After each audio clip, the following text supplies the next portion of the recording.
اب جو ہونا ہے وہ ہونا ہے. اللہ تعالیٰ نے جو فیصلے کر دیے اب تمہیں چند دنوں میں نظر آنا شروع ہو جائیں گے. ہفتے لگیں, مہینے لگیں, لیکن اس سے زیادہ نہیں.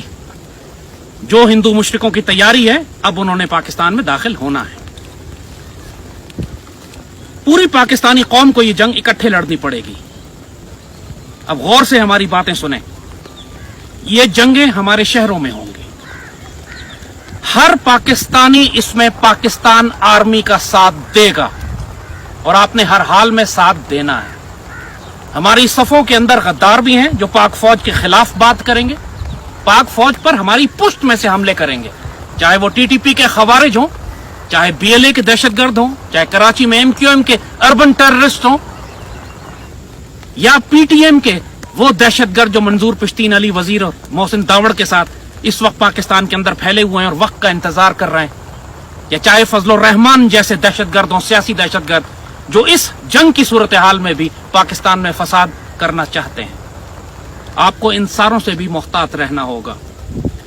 دوسری جانب اگر بھارتی فوجیں پاکستان میں داخل ہوتی ہیں, حملے کرتی ہیں, بمباری کرتی ہیں, ان کے دہشت گرد پاکستان کے خلاف کارروائی کرتے ہیں, تو آپ سے جو کچھ ہو سکتا ہے آپ نے کرنا ہے. چاہے دشمن کی نقل و حمل, اس کی حرکت کی اطلاع پاکستان فوج کو پہنچائیں. اگر آپ کے پاس ہتھیار ہیں تو اپنے آپ کو پاکستان فوج کے حوالے کر دیں, چاہے آپ سے وہ ڈیوٹی لیں سڑکوں کی حفاظت کی, پلوں کی حفاظت کی, عمارتوں کی حفاظت کرنے کی. اگر آپ کے پاس ہتھیار نہیں ہیں تو آپ زخمیوں کے لیے دوائیاں پہنچا سکتے ہیں, آپ کھانے پینا اور خوراک کا بندوبست کر سکتے ہیں, آپ پاک فوج کے مجاہدین کی حفاظت کر سکتے ہیں, ان کی ضروریات پوری کر سکتے ہیں, جیسے 65 میں پوری قوم کھڑی ہوئی تھی پاک فوج کے ساتھ. ہر شخص اپنی ڈیوٹی کرے گا.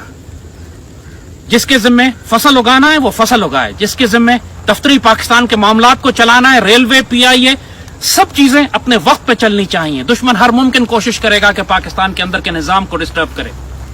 جن کا کام بجلی پیدا کرنا ہے, آپ کا جہاد یہی ہے کہ آپ ہر وقت بجلی پیدا کر کے پاکستان کو دیں. اور جیسے کہا کہ جن کے پاس ہتھیار ہیں اور جو تربیت یافتہ ہیں وہ اپنے آپ کو پاک فوج کے حوالے کر دیں. پاک فوج ان سے بہترین کام لے لے گی. اللہ نہ کرے اگر کسی جگہ سے پاک فوج کو پیچھے ہٹنا پڑتا ہے تو اس علاقے کے, اس شہر کے لوگوں کی ذمہ داری ہے کہ بھارتی فوج کے خلاف گوریلا جنگ کا آغاز کریں. ان کو اپنے گھروں کی چھتوں سے, اپنی گلیوں سے, سڑکیں بلاک کریں, ان کی موومنٹ کو روکیں, ان کے ٹرکوں کو, گاڑیوں کو چلنے سے روکیں, ان پر حملے کریں اور ان کی موومنٹ کی اطلاعیں پاکستان آرمی کو پہنچائیں. اپنے گھروں میں خوراک اور دوائیوں کا ذخیرہ جمع کریں, کم از کم 1-2 مہینے کی سپلائیز آپ کے پاس ہونی چاہیے. اپنے ایمرجنسی بیگ تیار رکھیں.